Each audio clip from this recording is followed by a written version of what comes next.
Y Jesús no es salvador personal de una persona, es salvador de los pueblos, es salvador de todos, es salvador de su pueblo, ¿no? En Mateo dice, ¿no?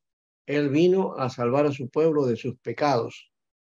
Entonces Dios mira en forma de a los hombres en comunidad, como pueblo, ¿no? Como pueblo. Y eso creo que debe ser la consideración que debemos tener. Por eso es importante ese pensamiento, ¿no? Dios es Dios de individuos, pero también es Dios de todos los pueblos, sin excepción. Todos los individuos pueden llegar a Dios, porque el que a mí viene no lo echo fuera, dice el Señor. Ahí hay un mensaje personal. Pero también es Dios de todos los pueblos, sin excepción, porque Dios no hace excepción de personas, ¿no? Y está dispuesto a que todos los pueblos, por eso dice, y hacer discípulos a todas las naciones.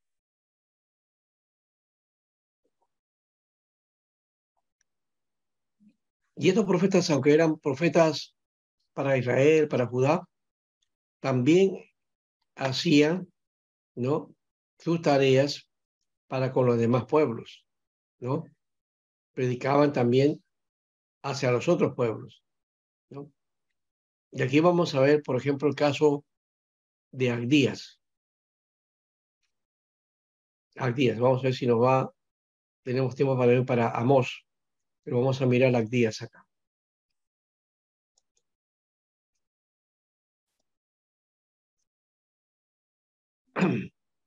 Este es el libro más corto del Antiguo Testamento, ¿no? Su nombre hebreo es Obadía. Obadía, ¿ya? Obadía. ¿Y qué significa el nombre de Agdías? ¿Mm? ¿Qué significa? Siervo de Siervo Jehová. de Siervo de Jehová, ¿no? Jehová. ¿Mm? Siervo de Jehová. Obadías, ya viene también Obed, ¿no? Por ahí, Obed, Obadías. Entonces, hay que tener en cuenta también que no debemos confundir a Agdías, que era contemporáneo de Elías y que está en el primer libro de Reyes. De hecho, que son siglos muy atrás, ¿no? Estamos hablando del siglo, a ver, 9 más o menos, ¿no? 9 o 10 por ahí. Es anterior, entonces es un siglo atrás. La fecha del libro no se sabe cuándo vivió Agdías, ¿no? Pero pudo haber sido contemporáneo de Oseas, Joel y Amós, ¿ya? O también que viviera durante la cautividad. Esos dos momentos son los que se plantean en cuanto a la vida en sí mismo de este profeta, ¿no?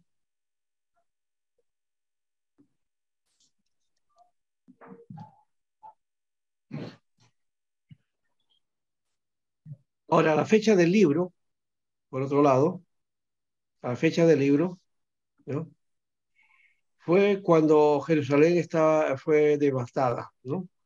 Pero esto es registrado por la historia en 4 ocasiones distintas.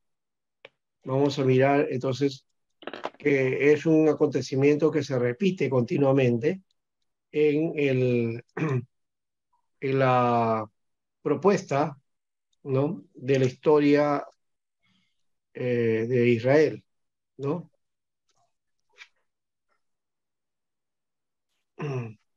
4 ocasiones distintas. Aquí vemos la invasión de Sisac, el rey de Egipto, ¿ya? La otra sería la invasión de Joás a Israel. Se cree que estas ocasiones no coinciden con la fecha del libro, más se inclinan entre las devastaciones de los filisteos. La devastación de los filisteos en el reinado de Jorán, 845 a.C. Y también puedo decir la destrucción de Jerusalén por Nabucodonosor, 586 antes de Cristo. O sea que esas fechas podían ser más o menos. Hay, de hecho, muchas diferencias en cuanto a años, ¿no? Inclusive hasta siglo, hay casi 300 años más o menos, 280 o 260 por ahí más o menos, de diferencia entre un acontecimiento y el otro. ¿Mm? Y como no se sabe cuándo vivió Díaz, pues se le pone como contemporáneo de Oseas, Joel, digamos, ya lo mencionamos. Y también la posibilidad de la cautividad, que justamente marca ahí el 586 antes de Cristo, ¿no? Nabucodonosor, el rey babilonio. Díaz es el libro más breve del Antiguo Testamento. Son 21 versículos. El libro habla de Edom. ¿Qué cosa es Edom? No edredón, ¿no? Edredón es una tela. Edom. Edom era una nación que tenía una enemistad con el pueblo judío, ¿no? Los edomitas, ¿no? Ellos son descendientes, ¿no? Justamente de este personaje, ¿no? Que era Esaú, ¿no es cierto? ¿No? Esaú. Y ahí venían estos edomitas. En alguna manera eran parientes en todo caso, ¿no? No hay que tomarlos como algo extraño, eran parientes, porque Esaú y Jacob eran hijos de qué? De Isaac, ¿no es cierto? ¿No? Ujú. Ya. Mientras que los israelitas descienden de Jacob, su hermano gemelo, ¿ya? Los edomitas vienen de Esaú, ¿no? Así que son parientes, ya hemos dicho, son familia. Aunque eran dos pueblos y se veían como enemigos. Ese es otro aspecto también que llama la atención, ¿no? Siendo pueblos parientes, no se unieron. Edom debería haber estado junto a Israel, ¿no? Pero no estuvo, ¿no? Y por eso eh, se usa esta oportunidad para condenar a Edom por los pecados contra Dios y contra Israel, a causa de su orgullo y de su crueldad. No tenían en cuenta a sus hermanos, así lo dice, ¿no? En Edom aparece la figura de esa manera, ¿no?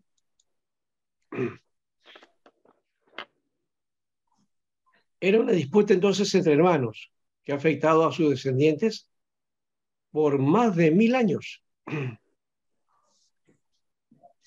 Esta división entonces hizo que los edomitas prohibieran a los israelitas pasar por su tierra durante el éxodo de Egipto.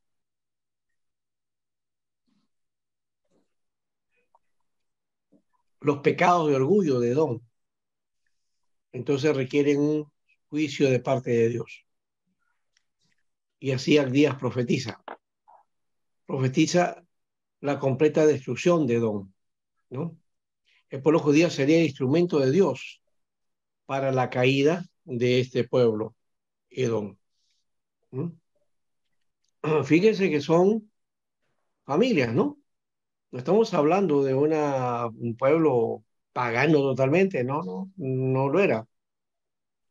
Es más, es posiblemente algunos hablan, y está en la arqueología, que posiblemente el nombre de Dios, Jehová, eh, estuvo primeramente dentro de los edomitas, ¿no?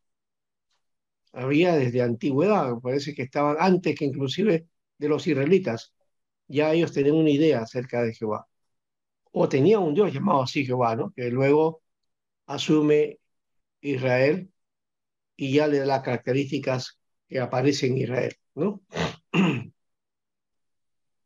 Pero bueno, Entonces, por ahí va la figura. Eso hoy en la arqueología se ha encontrado restos acerca de ese dato, ¿no?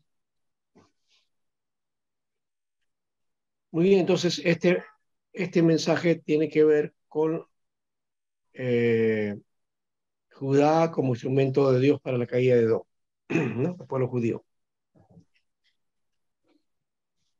El mensaje de Aquías no puede ser, digamos, evitado, ¿no?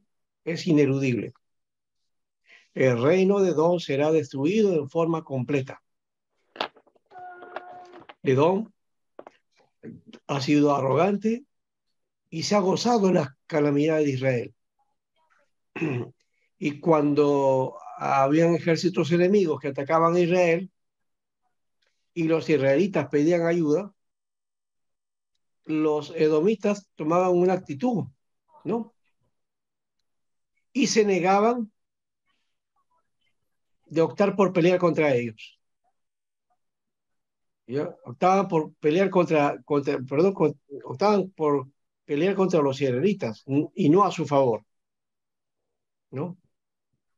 Así que venían calamidades, venía un pueblo que quería destruir a Israel, los edomitas eh, hacían también la parte, digamos, de ablandar a Israel para que le fuese más fácil a estas naciones tomar Israel, ¿no? ¿No? Estos pecados de orgullo ya no son pasados por alto por Dios, ¿no? Y por supuesto, Dios sentencia. Así que el libro concluye, por otro lado, con una promesa de liberación de Sión en los últimos días, cuando la tierra será restaurada al pueblo de Dios y Dios reine sobre ellos. Hay una promesa en medio de esto, es una promesa para Israel, para su tiempo. De hecho, tiene esa consideración. Dios va a librar a Sion, ¿no? Y va a restaurar ese pueblo, muy bien, pero también se proyecta al tiempo final, ¿no? Al tiempo final, es decir, a un tiempo mesiánico. Podemos ya hablar de una idea mesiánica aquí, ¿no? Algunas palabras entonces clave de este libro. Aquí están, ¿no? El orgullo, ¿no? Es una palabra, ¿no? El orgullo de la nación, ¿no? Edom, orgullosa frente a Israel, ¿no? Frente a Israel.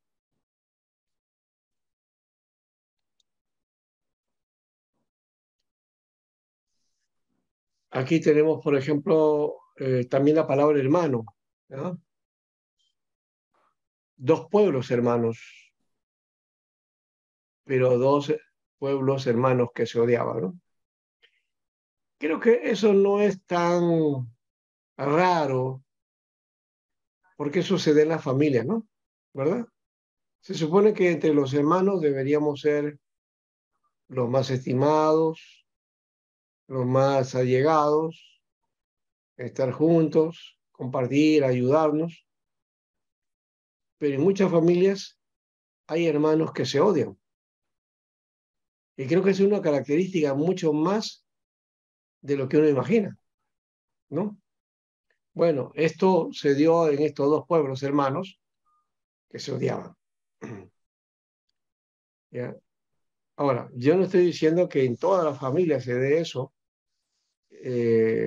como, como regla general, no. Estamos diciendo que en la mayoría de casos hay situaciones que uno puede encontrar que las crisis en las familias empiezan por eso, ¿no? Conflicto entre hermanos, ¿no?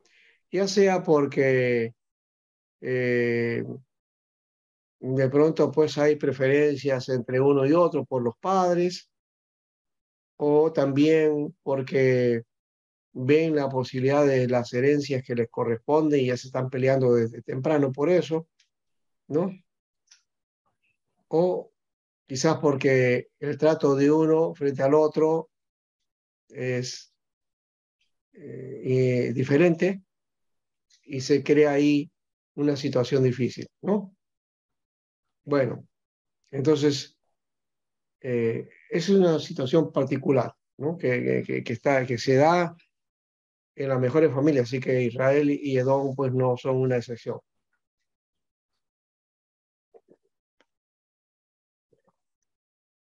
Algo que sí, dentro del orgullo y de la estabilidad que tenían Edom, es que ellos vivían en una ciudad fortificada, en el monte Seir, ¿no? Y eso hace que nazca un orgullo perverso, ¿no? Se creían seguros porque estaban protegidos. Ellos tenían una protección natural, de alguna manera, ¿no? Pero luego van a ser ellos invadidos y lo que va a quedar al final del resto de eso, porque los edomitas desaparecen, es la ciudad de Petra. Ustedes saben que hay una ciudad de ese tipo que vamos a mirar a ver si tenemos la oportunidad de poder hacerlo. A ver si encuentro la figura por acá, de ese gráfico, ¿ya? Que nos va a mostrar a nosotros esa ciudad, que es una ciudad fortificada, ¿no? Y que nos muestra las condiciones, ¿no? De esa aparente seguridad que tenía, ¿no? Y claro, lo que les voy a mostrar es un elemento que viene de posterior, no es una cuestión que sale digamos, de, de la época del mismo Edom, ¿no? Pero sí nos configura qué cosa es lo que se logró en su tiempo y para la época de Jesús, que más o menos fue el tiempo. Vamos a ver, entonces si está o no. Mm, ya, creo que la tengo en otra parte. Mm, acá está. Muy bien, tuvieron ustedes justo la oportunidad. Vamos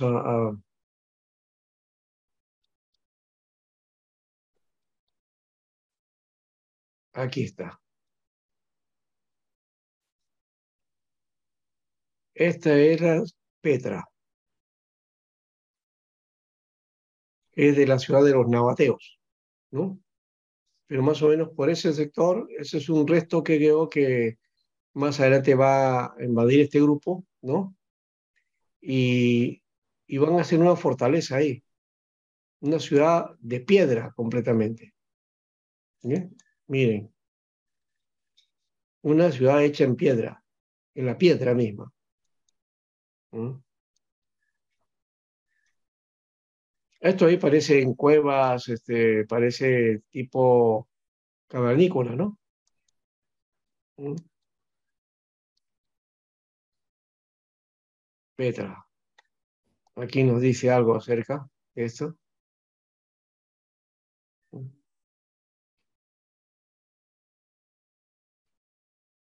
Es más o menos una ciudad antigua de, dice aquí, 2050 años más o menos, ¿no? ¿Mm? Muy bien. Pero hay una relación, de alguna manera, por eso está cerca de Don. Ahí está Petra, y está, aquí ya se ve un poco la figura, ¿ves? De una especie de palacio. Esto no es que está petrificado, sino está construido en piedra. Y acá van a ver algo maravilloso. Miren, eso parece que fuera una, un elefante, ¿no? Algo parecido. Ya. Sigue todas las rocas que hay, miren. Hay un pasadizo ahí. Y dentro de ese pasadizo van a encontrar esto, ¿ves? Miren eso, como un palacio, ¿no?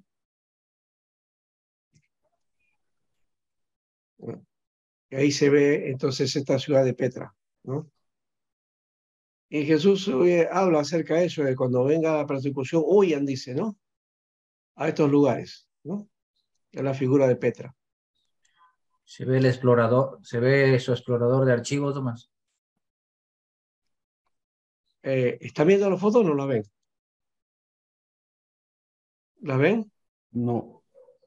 Ay, Sí, pues, de su explorador de archivos. ya. Entonces voy a hacer otra cosa. Me han avisado antes entonces porque estaba tan contento de pasar, ahora sí creo que voy a poder hacerlo. Am, ¿Ahí se ve ahora? Tampoco.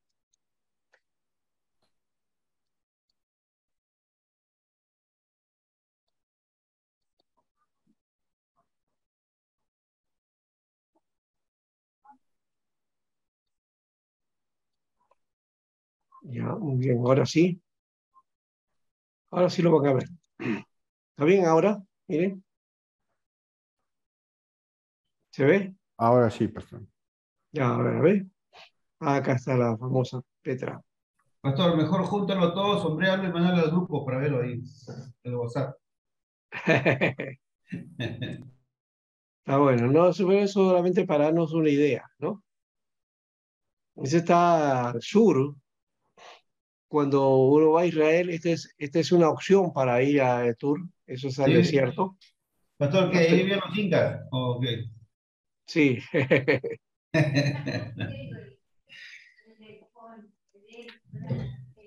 Ah, ya, acá está, ¿ves? Está la indicación, está en inglés. Petra. Nuevo camino de regocijo Petra, dice, ¿no? ¿No? O de alegría en Petra. Que yo es alegría, en yo es regocijo. Ya. Bueno, acá está la roca y aquí aparece un poco parte de un palacio. Sigue las rocas. Ujú. La gente en carrozas, caminando, pero haciendo turismo ahí, ¿no? Y acá hay un camino, miren, este es el camino, ¿ya? Y por el medio de estas rocas entras a una parte de la ciudad donde se va a encontrar esto. ¿Ve? Ahí está el camino, ¿no? Todo parece unido, nada más, no parece que fueran solamente rocas y vas a encontrar esto, ¿ves? Acá está, ¿ves? Con un pasadizo, ¿ya? Que son dos rocas ahí de a frente una, y aparece un patiecito y esto que está construido ahí, ¿ves? ¿Ese qué santuario es? ¿O qué es? Ese es un palacio en Petra, Un palacio. sí. Y ahí, Es pastor, una ¿quién ciudad, vivía? esa es una ciudad hecha en piedra, Pero ¿ya? antes vivían ahí. Claro, claro, ahí vivían. Donde vivían los edomitas. Labrada será en piedra, ¿verdad, pastor? Los nabateos vivían aquí. ¿Labrada o ¿Ya? hecha? Los lavateros. Nabateos, Es construida, labrada, lo que sea, pero está hecho ahí en piedra, ¿no? En la misma roca. Y acá ahí está adentro, o sea, acá pues se entra al palacio y todo eso, ¿no? No sé si hay posibilidad de entrar, pero por lo menos esto es lo que te presenta. ¿Ve? Ahí está. La gente mirando entonces esta ciudad, ¿no? Están con los camellos, ¿no? Gente caminando, estatuas también ahí, ¿no? Que ya están derruidas casi. Acá se ve mejor esta construcción que es característica ahí en Petra. Y ahí están las rocas que tapan todo ese lugar.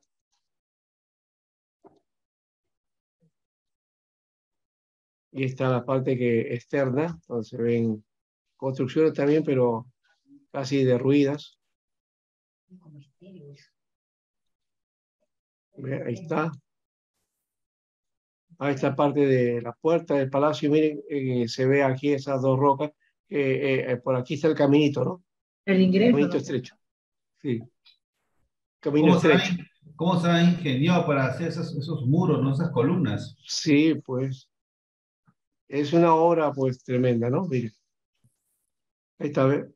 No sé si al pasar por este pasadizo tan estrecho y tener dos rocas ahí al costado, parece, ¿no? Uno como que es, la idea es que se va a cerrar todo ahí, ¿no? Pero debe ser espectacular pasar por ahí. Bien, y aquí está este lado. Y esta señorita es mi hija. Ella estuvo allá. Mira, pues. Ella es culpable de alguna de las fotos. Ella tomó algunas fotos. Está con su camello acá, ¿no? Se fue hace algunos años atrás. ¿Sale muy caro ir allá, pastor? Eh, Sé que para ir a Israel más o menos debe estar ahorita $4,000 a $5,000. Debe estar ahorita. Y incluido ahí a Petra, ¿no? Debe estar por ahí ahora, porque antes estaba 3,000, hasta mínimo 3,000, hasta 2,500 más o menos es lo que para viajar, pero no ibas a Petra, a este lugar, no ibas ahí. Ve, ahí está, cuando fue descubierta, ¿no? Tremendo, ¿no?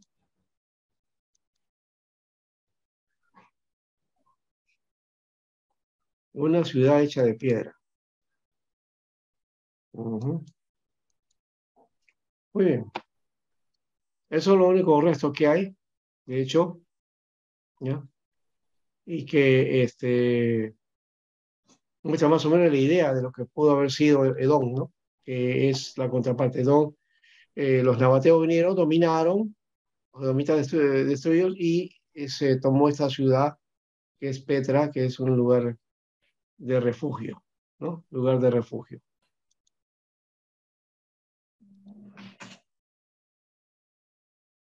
Bien. Entonces, por otro lado, también aquí esa clase, el orgullo, ¿no? ¿No? La única clase de orgullo que es buena y que hará que el hombre trate a su hermano con compasión y amor, es el orgullo que uno pone en el Señor.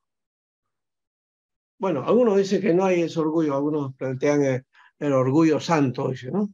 Y escuché varias veces esa idea dentro del mundo cristiano, el orgullo santo. No, no existe orgullo santo, ¿no? El orgullo es orgullo, ¿no? Y aunque a veces utilizamos en otro sentido y en buen sentido también la palabra orgullo, ¿no? Uno puede estar orgulloso de los logros de sus hijos, por ejemplo, o está orgulloso de haber conseguido algo, ¿no? ¿No? Eh, por ejemplo, este año se procesaron todos los títulos que desde el año pasado todavía nos debíamos a los estudiantes del STEC, y creo que son 16 los que se han titulado, ¿no? Creo que no todos han recogido sus títulos, pero los que han recogido por ahí, una de las hermanitas, este, fue a su iglesia y presentó su cartón, ¿no? Le hicieron una ceremonia, todo, y esa foto la publicó, ¿no? ¿No? Con esa muestra, ella muestra que está orgullosa de haber conseguido eso, ¿no? Y su familia también. Ese orgullo es bueno, ese es un buen sentido, ¿no? Es sano, pero orgullo en el sentido de pecado, es el orgullo que es negativo. De alguna manera el orgullo se muestra como un pecado, más que un acto bueno, ¿no? Entonces, ¿uno puede estar orgulloso de algo que ha conseguido? Sí, orgulloso en buen sentido, porque tampoco, pues, si eres orgulloso porque haber conseguido eso y desprecias a los demás también. Eso también hay que tener cuidado, ¿no? O como ocurre, yo soy parte de equipo ministerial, soy pastor, soy ministro, pero tengo cuidado también de no caer en esto, y no es crítica, y lo estoy hablando en general, que he escuchado esto, algunos pastores que, por ejemplo, no les gusta que le digan hermano, ¿no? Si le dices hermano, un momentito, no, dime pastor, yo soy pastor. ¿Eso que ella muestra? ¿Qué muestra eso? ¿Ah? Orgullo. Orgullo, ¿no es cierto? Mm. ¿No? Porque si me dicen hermano, bueno, también soy hermano, no necesariamente solamente pastor, soy hermano también. Y De mejor acuerdo. todavía, ¿no? Claro. Muy bien, entonces, y los títulos al final no sirven, porque de paso el pastor no es un título, ¿no? Ni los nombres, ni los... Es un oficio, un servicio, ¿no? Por lo tanto, que me llaman o no así, es indiferente, ¿no? ¿No? Mm. Pero a veces ocurre que hay gente que sí, que busca que siempre, ¿no? Ser Eh, reconocido. sea considerado siempre, ¿no? Mm. La consideración o eso se gana poco a poco. En fin, temas. Si permanecemos fieles a Dios, es un tema, ¿no? Él vencerá a nuestro favor, ¿no? Dios entonces estará a nuestro favor si permanecemos fieles a Él, ¿no? A diferencia de Don, debemos estar dispuestos a ayudar a otros en tiempo de necesidad, como un padre amante. Dios a veces, Dios a veces, o tal vez, deba castigar a sus hijos, ¿no? Y ahí creo que hay una palabrita que está de más, pero bueno. Entonces, eh, debemos estar dispuestos a ayudar a otros en tiempos de necesidad, ¿no? A diferencia de Don. Eso creo que es una lección que nos da este libro, ¿no? Como la figura del buen samaritano, por ejemplo, ¿no? Ahora, como un padre amante, Dios a veces deba castigar a sus hijos. ¿Un padre debe castigar a sus hijos? A ver, díganme ustedes. Sí, Sí, Sí, ¿no es cierto? claro, es salvar gracia. Pero ¿qué Pero hay clase de padres, castigo, pastor? o ah, corregimos. ¿Qué clase de claro. castigo, pues? Porque Bueno, finalmente hay un todavía no castigo estamos que diciendo qué clase de castigo. Todavía no estamos mirando el valor, qué cosa es ese y qué categoría eh, utilizamos nosotros para hablar de castigo, ¿no? Porque si castigo es maltratarlo, darle correazos, ponerle, qué sé yo, cadenas, ¿no? Atarlo en algún lugar, ya, eso no es correcto, ¿no es cierto? pero una cosa es castigar, una cosa es instruir, ¿no? Castigar suena fuerte, digamos, el pensamiento que uno lo puede tomar en diferentes propósitos, grande o suave, mediano. ¿Qué clase de castigo puede tomarlo? No, pues Ya, estás comparando un castigo con, ¿cómo se llama esta palabra? Es otra cosa. Castigo es, si no castigas, no amas. claro, lo que pasa es que le damos en este tiempo moderno, le damos un sentido peyorativo a la palabra castigo, ¿no? Ujú. O sea, el maltrato es una cosa, Ajá, claro, claro, sí. la violencia, ¿no?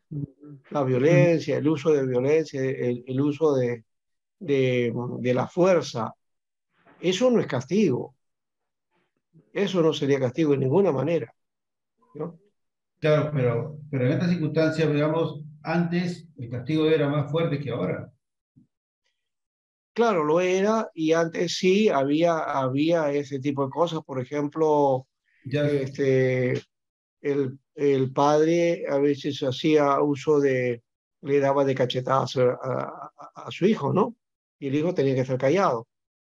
O hacía uso de la correa o el chicote, ¿no? Y le daban en el trasero, ¿no?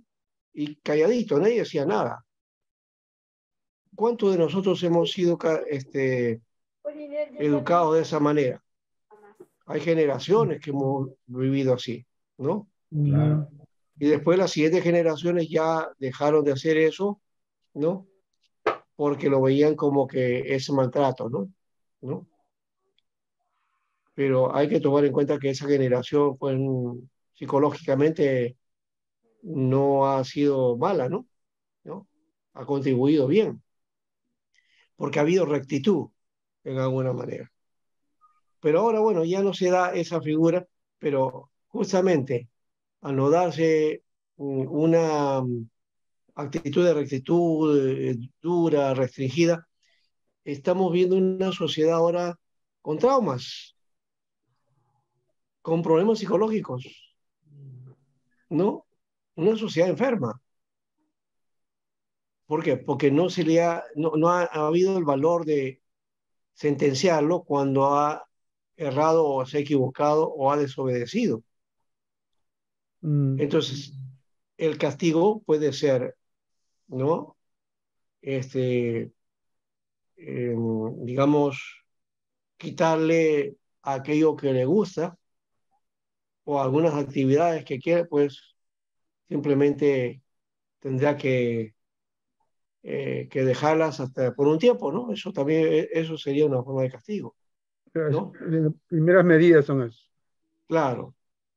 Entonces, pero en el caso de Dios, ¿no? Dios dice, él sí debe castigar a su Dios, sí lo hace. Lo ha hecho a Israel, lo hizo a Edom, lo hizo a Judá, ¿no? Y también hizo castigo a las otras naciones también, ¿ya? Y esos castigos fueron fuertes, ¿eh? Invasiones, destrucción, muerte, ¿no? Entonces no fue tampoco una cosa suave, ¿ves? La palabra dice así, pero no tengas cuidado de no castigarlo porque Claro, porque en esa situación era dura, pues, ¿no? El padre tenía el poder, la patria potestad total, ¿no? Hoy día no, pues ahora hay derechos y ahora no, pues no se puede hacer. Y de hecho que el maltrato no es correcto tampoco, ¿no? ¿No? es otra cosa. Es otra cosa, es otro tiempo que estamos viviendo. Pero de hecho, a pesar de eso, hay necesidad de instruir con castigo también, ¿no? O incluir el castigo como parte de la disciplina cuando es necesario hacerlo, ¿no? Cuando Y ahí desafían tu sí hay otros autoridad. valores sin y psicológicamente al niño, ¿no? ¿No? Creo que eso está por demás, ¿ya? Pero que de hecho es necesario. Y Hebreos también nos dice eso, ¿no? Dios al que ama, ¿qué dice? Castiga. Castiga, pues. Aunque no nos guste esa palabra, pero lo dice la Biblia, ¿no? Castiga. Ahora, el castigo, vuelvo a repetir, no es para destrucción, no es para destrucción, es para, a ver, corrección, Corrección. corrección. Siempre tiene que tener, el castigo es didáctico, es pedagógico, ¿no? Pedagógico, enseña, instruye. El orgullo es pecado. No tenemos nada de qué gloriarnos, solo Jesucristo, de lo que ha hecho por nosotros. Amar a toda la humanidad puede ser fácil, pero tal vez necesitemos la ayuda de Dios para amar a nuestros vecinos, ¿no? Y eso también otro ejemplo y un tema importante, ¿no? Amar a nuestros vecinos. En este caso, Edom con Judá, ¿no? Sí, Sí, claro, o sea, ahí justamente donde está usted poniendo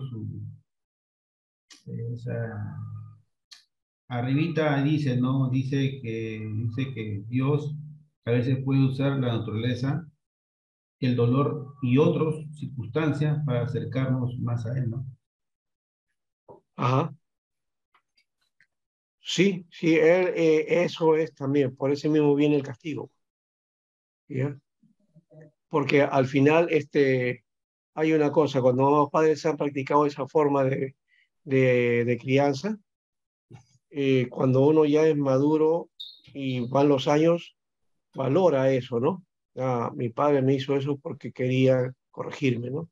Tenía razón, ¿no? Cuando estaba en el momento no le daba la razón, claro. Dice, no, eres malo, ¿no? ¿No? Lo estás haciendo porque no tienes razón, ¿no? Ya. Pero luego sopesa eso y se da cuenta de que era necesario, ¿no? Ya. Y eso es, pues Dios también nos da a veces la chiquita, y esto lo vemos con los pueblos, con Israel, con Judá, porque era necesario, ¿ya? Es la única manera de hacer entender, ¿no? Y esto parece a la mala, pero bueno, pues es parte de la instrucción de Dios, ¿ya? Ahora quizás diríamos, esa actitud que tuvo Dios con estos pueblos, ¿se puede dar ahora?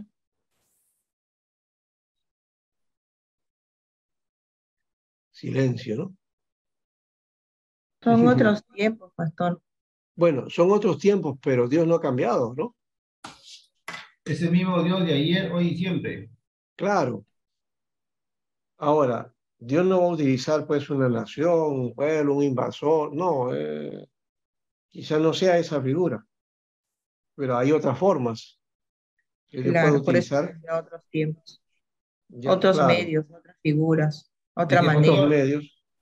lo que Ujú. pasa es que el Antiguo Testamento, el Señor, digamos, el Padre, Jehová, era más estricto, ¿no? No, nunca ha dejado de ser estricto. Tú lo has dicho, Dios es hoy el mismo, hoy y siempre, ¿no? Pero si En- vemos, a ver, quiero que me corrijan, pero si vemos, comparamos, no comparo, solamente veo que el tema del Antiguo Testamento, veo que, digamos, un desorden, una obediencia, el Señor, mismo Moisés dijo bien claro, Señor, oró, ¿no? Diciéndole, no hagas esto por tu pueblo, ¿no? Porque el Señor le iba a eliminar al pueblo de Ajá, Israel. Entonces también obedeció, digamos, en número 21 también habla de la serpiente, que también el pueblo obedeció, y si no miraras la serpiente vives, ¿no? Pero si no, no, también moría. Entonces también Levítico claro. 21 también habla que también fueron las personas. Entonces, digo, era un poquito más, digamos, fuerte en ese momento, ¿no? La evidencia que el Señor le daba por orden, pero desobedecían. Pero ahora Jesús vino, perdona, así, juntamente, quizás hasta el mismo cristiano, ¿no? Desobedece, pero bueno, seguramente con el hecho más tarde, o cómo será su paga, ¿no?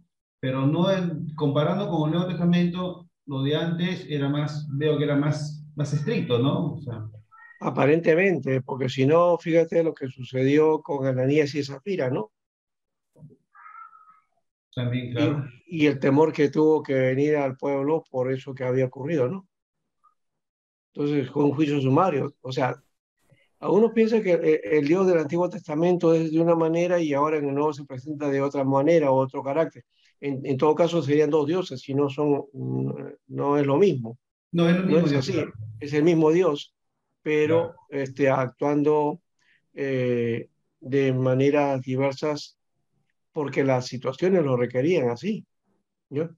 Pero hay un detalle que nos estamos olvidando acá, El es pueblo de que, duro servicio era, pastor, claro, por eso. y el Señor le decía eso también, ¿no? A Israel, ¿no? Un pueblo de dura cerviz. Y también Jesús le decía, ¿no? ¿No? A ellos, hombres de poca fe. Entonces, cuando viene Jesús, hace la obra de redención, entonces justamente ahí está el aspecto, ¿no? El centro ahora, que Dios ve en el sacrificio de su Hijo la oportunidad de dar misericordia al hombre. Somos justificados por la gracia de Dios. Justificados por la obra de Dios, de Jesús. Ese es el camino. Si no fuera por él, entonces seríamos tratados igual que con Israel. ¿Ya? Y aún así, yo pienso también que no, muchas veces puede ocurrir situaciones como las que ocurrió con Israel, ¿no? Si ya tú desobedeces demasiado, si ya viene, bueno, entonces va a venir, pues, de todas maneras las consecuencias de eso, ¿no? Juicio de las langostas. ¿No? Bueno, hay que tomar en cuenta eso, ¿no? Por eso digo yo, si vemos la lectura de lo que está ocurriendo en Rusia, ¿no? A Ucrania, ¿qué cosa ha hecho Ucrania para que Rusia la invada? ¿Es culpable? ¿No es culpable? Desde una perspectiva del Antiguo Testamento diríamos sí, debe haber cometido algo. ¿Por qué? Porque Dios utilizaba a las naciones para invadir a otras naciones cuando estas naciones, ¿no?, se comportaban mal, ¿no? Más que nada cuando se acostumbraba a las costumbres de los otros pueblos y les pegaba su idolatría y practicaban también su idolatría, ¿no? Entonces ahí es donde Dios más se Claro, enfurecía al parecer. claro, ese es el otro ingrediente, ¿no? Ujú. ¿Qué idolatría puede haber en Ucrania que no haya en otras naciones, ¿no? Todo es por territorio, pastor. No, ya sé, ahora, esa es otra lectura, pero yo estoy tratando de aplicar lo de Edom, ¿no es cierto?, con respecto a Israel. A eso me estoy refiriendo, ¿no? Una figura como esa, ¿ya? Que ahora podemos tener lectura así, ¿no? Hay asuntos de poder, asuntos económicos, intereses de, de, de lo que hay en Ucrania. Todas las guerras modernas han sido eso, ¿no? ¿No? El Golfo Pérsico, ¿no? Afganistán, ¿no? Siria. Entonces, pues, ha sido ¿por qué? Por el interés del petróleo, tener el poder de eso, ¿no? ¿No? Y van con esa idea de que no, nosotros somos los que vamos a liberar, y es una mentira, ¿no? ¿No? Simplemente hay intereses ahí económicos y de poder, ¿no? Bastante, Pero sí. es una figura de hoy, ¿no? Porque en la época antigua, eh, el asunto de la invasión era por tener más poder, ¿no? Quieren demostrar Tener su poder. y mostrar el poder, ¿no? Ya. Ese era el orgullo de esas naciones en esa época. Bueno, el bosquejo entonces de Díaz, para luego terminar ir a otro libro, aquí encontramos tres partes, ¿no? Tres partes de este libro. Bosquejo de Díaz. Uno, futura destrucción de Edom, del versículo 1 al 9. La caída inexpugnable de Sela, Sela era una ciudad, ¿no? La ciudad será devastada y abandonada. La segunda es la causa del juicio contra Edom, su malicia contra Israel. Esa palabrita también hay que denotarla. Uno piensa que malicia solamente es lo que tiene que ver con asuntos sexuales, ¿no? Pero malicia es una palabra que habla de la acción de hacer maldad, ¿no? De la mirada de maldad, ¿no? O de hacer algo con una intención maliciosa, ¿no? Ese malicia. Y la tercera parte es el futuro día del Señor. O sea, siempre los profetas terminan con un mensaje de esperanza. Nunca terminan con un mensaje de destrucción, de final, y se acabó todo, ¿no? No, hay esperanza. En medio de la violencia, en medio del juicio, viene entonces la esperanza. El futuro día del Señor, versículo 15 al 21. Entonces, ese futuro día del Señor tiene dos elementos. Uno es el inminente juicio contra Edom y el resto de los paganos. ¿Ya? El segundo es la futura liberación de Israel. Y un tercero también, que es el reino mesiánico final, ¿no? Ese es el añadido, digamos, el ingrediente que aplica hacia la proyección hacia el Mesías. Y otra vez, este caso, así como Joel, Abdías también va a tener un sentido mesiánico en su mensaje. Así que es un profeta mesiánico. ¿Ya? Muy bien. Ahora nos toca Amós. Vamos a Amós. Amós. No es Amos, sino Amós. Amós, autor de este libro. Ahora, si Abdías profetiza contra Edom, Amós profetiza contra naciones, no una nación, sino contra muchas naciones, ¿no? El nombre hebreo de Amós viene del verbo amas, que es levantar, cargar, acarrear, ¿no? Probablemente significa cargador o sostenido también, ¿no?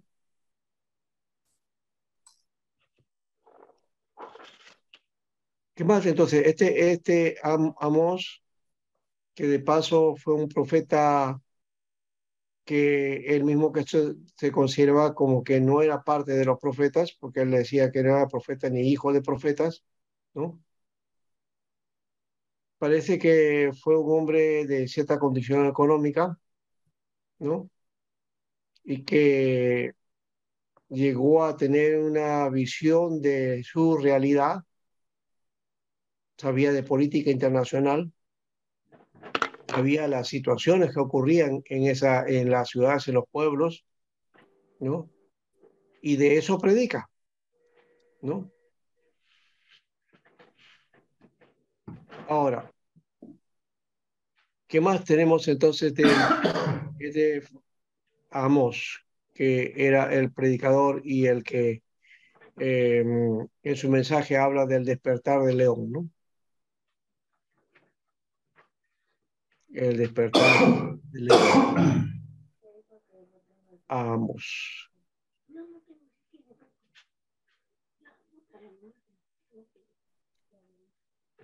Uh-huh. Otra forma de ver el nombre de Amós era poner una carga sobre, cargar, cargado, o uno que llega a cargas, ¿no? Según la historia, él era de Tecoa, ahí está en el versículo 1, que era un pueblo de Judá, ¿no? Como a 6 millas, o sea, no más allá de 10 kilómetros, ¿no? Al sur de Belén, y como 12 al sur de Jerusalén, ¿no? Era una tierra silvestre, desierta, y su influencia es vista en la predicación del profeta, ¿no? En el capítulo 3, versículo 3 al 8, ahí menciona algo de eso, ¿no? En cuanto a su oficio, ya hemos mencionado también que él, en su condición, algunos hablaban de que era un pastor, ¿no? Y pastor de una oveja llamada Nacac, ¿no? Unas ovejas pequeñas, pero robustas y valiosas por su lana fina. Y por otro lado también menciona él que él era boyero, así dice la Biblia, en la versión 60, que implica que recogía higos silvestres, ¿no? Que eran pequeños y tenían que ser peñiscados o magullados para madurarse, ¿ya? Y que eran comidos especialmente por la gente pobre, ¿no? Es más o menos la idea. El carácter de Amós. Amós viene a ser el gran primer reformador. No era de la escuela del profeta, ya hemos dicho, quienes ya tenían una forma, una característica muy particular de dar el mensaje, ¿no? Pero Amós también entonces inaugura una forma de dar mensaje que luego se va a convertir en un mensaje de los profetas también, es decir, va a ser un gran predicador, ¿no? Y podemos estudiar inclusive la oratoria de Amós, ¿no? Va a ser un gran orador. Él estaba dispuesto a hablar a la gente eh, en alguna manera, pero fue llamado por Dios para esa tarea. No, no lo hacía por simpatía o amor o un sentimiento especial a ellos, sino en un sentido frío de justicia y de derecho. Ese es otro profeta que habla también acerca de eso, justicia y derecho. La misma actitud, él respira el aire del ambiente desierto y robusto de su vida. En realidad fue un profeta austero, de justicia y rectitud, ¿no?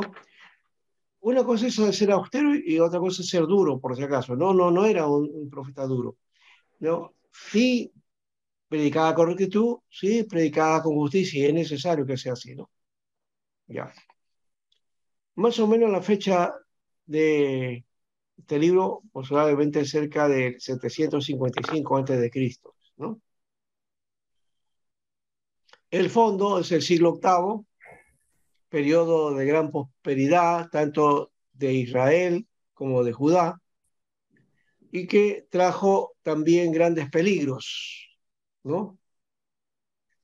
La religión de Jehová fue amenazada por dos peligros. Uno era la corrupción moral y religiosa, debido a un concepto erróneo tocante al carácter de Jehová, ¿no? Y lo segundo era que los éxitos de los asirios, que para muchos eran evidencia de la superioridad de las deidades asirias, podrían causar apostasía para que la gente deje a Jehová, ¿no? ¿No? Que también de paso, esa era la forma que se expresaban los pueblos antiguamente, ¿no? Un pueblo que invadía a otro pueblo, ¿no? Y que lo tomaba, entonces ellos decían, este pueblo debe tener un Dios poderoso, ¿no? Entonces, como los ha protegido y les ha dado el triunfo, entonces tenemos que elegir a ese Dios, ¿no? Para que a nosotros también entonces nos proteja, ¿no? ¿Por qué? Porque el Dios que teníamos no ha hecho nada, ¿no? Y no ha permitido, más bien ha permitido que nos invadan. Entonces ese Dios no sirve, lo dejaban a un lado, ¿no? Bien, entonces ese era el peligro, uno de los peligros también. Ahora, los cuatro profetas del periodo, digamos, hemos estado hablando, ¿no? Del caso de Amós, el caso de Oseas, ¿no? Los cuatro profetas aquí, todos dieron énfasis en la universalidad del gobierno divino y declararon que los éxitos de los asirios no se debían a la debilidad de Jehová, sino a los pecados del pueblo, ¿ya? Entonces no era Dios que era un Dios débil, que no les daba el triunfo, que no sabía proteger, no, sino que era el pueblo el que estaba fallando, ¿no? Y lo segundo es que todos procuraron inculcar al pueblo un concepto más adecuado del carácter de Jehová, cada uno dando énfasis a la fase del carácter divino que él consideraba mejor acomodada al día y a la generación de él, ¿no? Es decir, eh, el pueblo tenía que mirarse a sí mismo y no ver la idea de un Dios competitivo, ¿no? ¿No? Al estilo de las guerras religiosas o la guerra de los dioses, ¿no? Que eso está ahora ligado inclusive hasta en algunas leyendas, en algunas historias que ahora hasta hacen de películas, ¿no? ¿Ya? y los Juegos de los Tronos y toda esa figura, ¿no? ¿No? La guerra de los dioses, ¿no? Que está en las leyendas y en los mitos. Ese no era comportamiento de Dios, así no era, ¿no? Entonces, había que mirar más bien al pueblo, cuál era su actitud, cuál era que producía entonces que haya esta situación. La gran necesidad del pueblo de Israel en el siglo VIII antes de Cristo era que fueran eliminados los elementos paganos que se habían insinuado en su vida y culto a través de los siglos. Hay un detalle que no estamos mencionando aquí, de paso, que Israel, a pesar de que había asumido a Dios como su Dios, no dejó la posibilidad también de adorar y servir a otros dioses. Por eso es que los profetas pedían la exclusividad y daban ese mensaje de exclusividad, que Dios es el único y los demás no. Pero Israel tuvo ese problema y más que politeísmo fue una idea o una actitud de lo que se llama el enoteísmo, ¿no? Enoteísmo. Consideraban a Dios como el centro, Jehová es el único Dios, el Dios nuestro, pero también se acomodaban también a las creencias con otros dioses, ¿no? ¿No? Y ese fue el estorbo que Israel tuvo por muchos siglos, ¿no? Uh-huh. Aquí entonces estos profetas prohibieron el ideal mosaico y enseñaron al pueblo la naturaleza esencial de adoración verdadera. Hicieron claro que sobre todo era Jehová Dios de justicia y que como tal no hacía el caso de los privilegios especiales de Israel, ni de ritos ni de ceremonias. Lo que requería solamente era una vida santa, ¿no? Y así es que la moralización o moralizaron la religión, y no solamente la moralizaron, sino que también la universalizaron, ¿no? Pues Dios, en cuyo nombre hablaban, no era el Dios solamente de Israel, sino de todo el mundo, ¿no? Así lo dice Naxon, ¿no? Y en acá algo tiene que ver con la ventana o la luz de los profetas, ¿no? Las condiciones sociales, morales y religiosas, como son expuestas por Amós, me van a mostrar más o menos cuáles eran estas. El lujo y la riqueza que son mencionados por el profeta. Casas extravagantes, capítulo 3, versículo 5. De acabado interior lujoso, 3:12, 6:4. Se mencionan y se condenan también las extravagancias locas, 6, versículo 4 al 6. La misma extravagancia es vista y condenada en su culto formal, capítulo 3, 7, versículo 13. Capítulo 4, versículos 4 y 5. Y capítulo 5, versículo 21 al 23. Un contraste entre la riqueza y la pobreza, el lujo, la necesidad, el reposo y la fatiga. ¿No? Los antagonismos ahí, ¿no? 2 era la violencia y la opresión. La riqueza y el lujo de los ricos fueron obtenidos por la violencia y el robo. Capítulo 3, versículo 10. ¿No? Mire, hay algo que aquí también, y creo que va con el mensaje de Jesús cuando dice que los ricos no entrarán en el reino de los cielos. No está hablando de sí mismo de hacerse ricos o no tener, o que las riquezas son malas, ¿no? Sino cómo las has obtenido y para qué lo utilizas, ¿no? Creo que esos son dos elementos, ¿ya? Así que el día que alguno se vuelva rico, tiene que recordar eso, ¿no? ¿No? ¿Cómo ha obtenido esa riqueza? Y si es bienvenida, no mala vida, ¿no? No hecha así con trucos, o como muchos que se han enriquecido a costa de otros, ¿no? O como ha ocurrido en este caso de muchas naciones y como en la nuestra, ¿no? Gente que se enriquece ¿no? A costa del Estado, ¿no? Bien, aquí entonces hay que tener ese cuidado. ¿De dónde? ¿Cómo obtienes aquello que, que posees? Y lo otro es, ¿para qué lo tienes también, ¿no? ¿Cómo lo utilizas? ¿Y con qué propósito? ¿No? Entonces, violencia y robo, mm, si obtiene uno la riqueza por violencia y por robo, pues Dios va a mirar eso, ¿no? Y va a castigarlo. Y por otro lado, también está la opresión a los pobres, la explotación, que también es otro aspecto de cómo se enriquece la gente, ¿no? Capítulo 2, versículo 6 al 7, 8 a 6. Vuelvo a repetir, la idea de ser rico no es malo, y el tener riqueza en sí mismo no es malo. Lo malo está en cómo lo has conseguido o para qué lo utilizas, ¿no? ¿Con qué finalidad entonces tienes lo que tienes, ¿no? ¿Ya?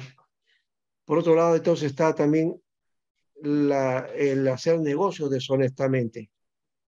¿Y qué es hacer negocios deshonestamente? Es hacer negocios fuera de la ley,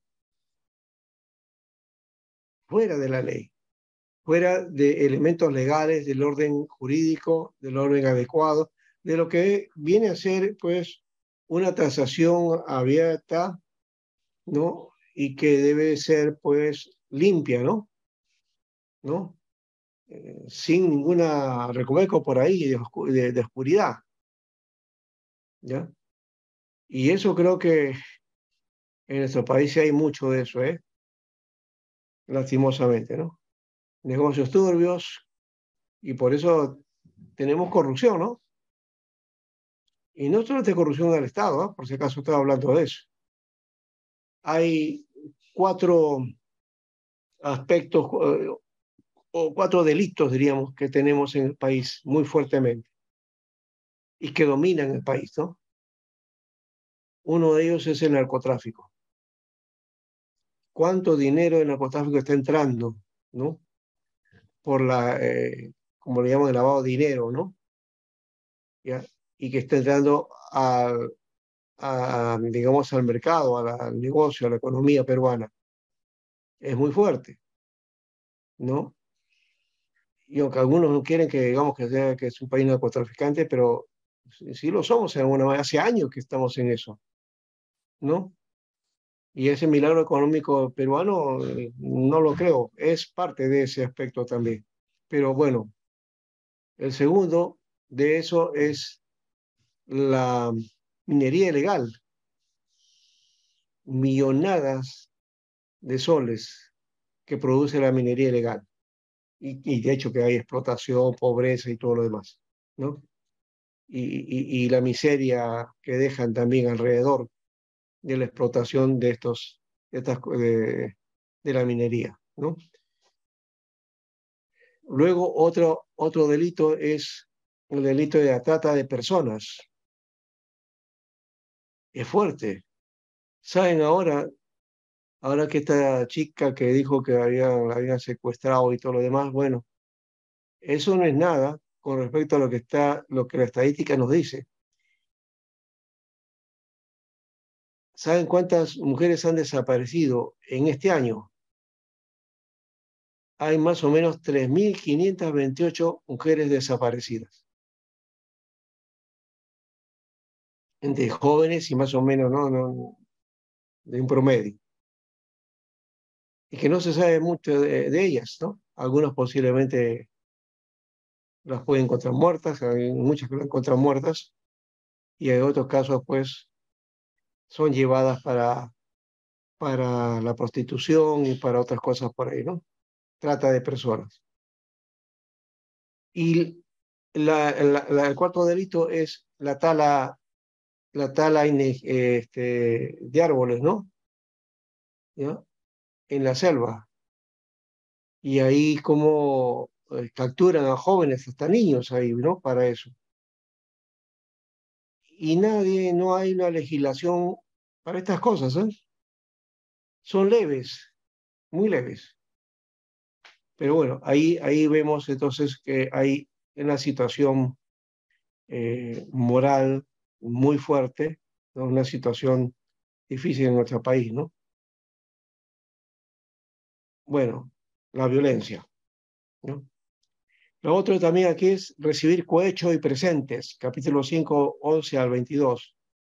Ah, ahí está, ¿no? Ahí está la mermelada, ¿no? O como le llaman algunos, ya pues para la gaseosa, dicen, ¿no? O funcionarios públicos o de cualquier otra índole, ¿no? Porque esto no solamente es del Estado, es también de lo privado. Falso esa idea de que el privado es bueno, mentira. Hay también manejan lo suyo, ¿no?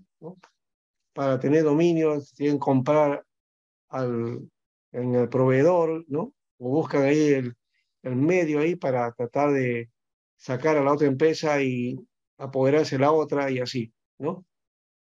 Y usan cohecho y presentes y todas esas cosas, ¿no? Las mujeres no eran mejores que sus maridos, por otro lado, pues demandaban las mismas extravagancias. Y las cortes eran corruptas.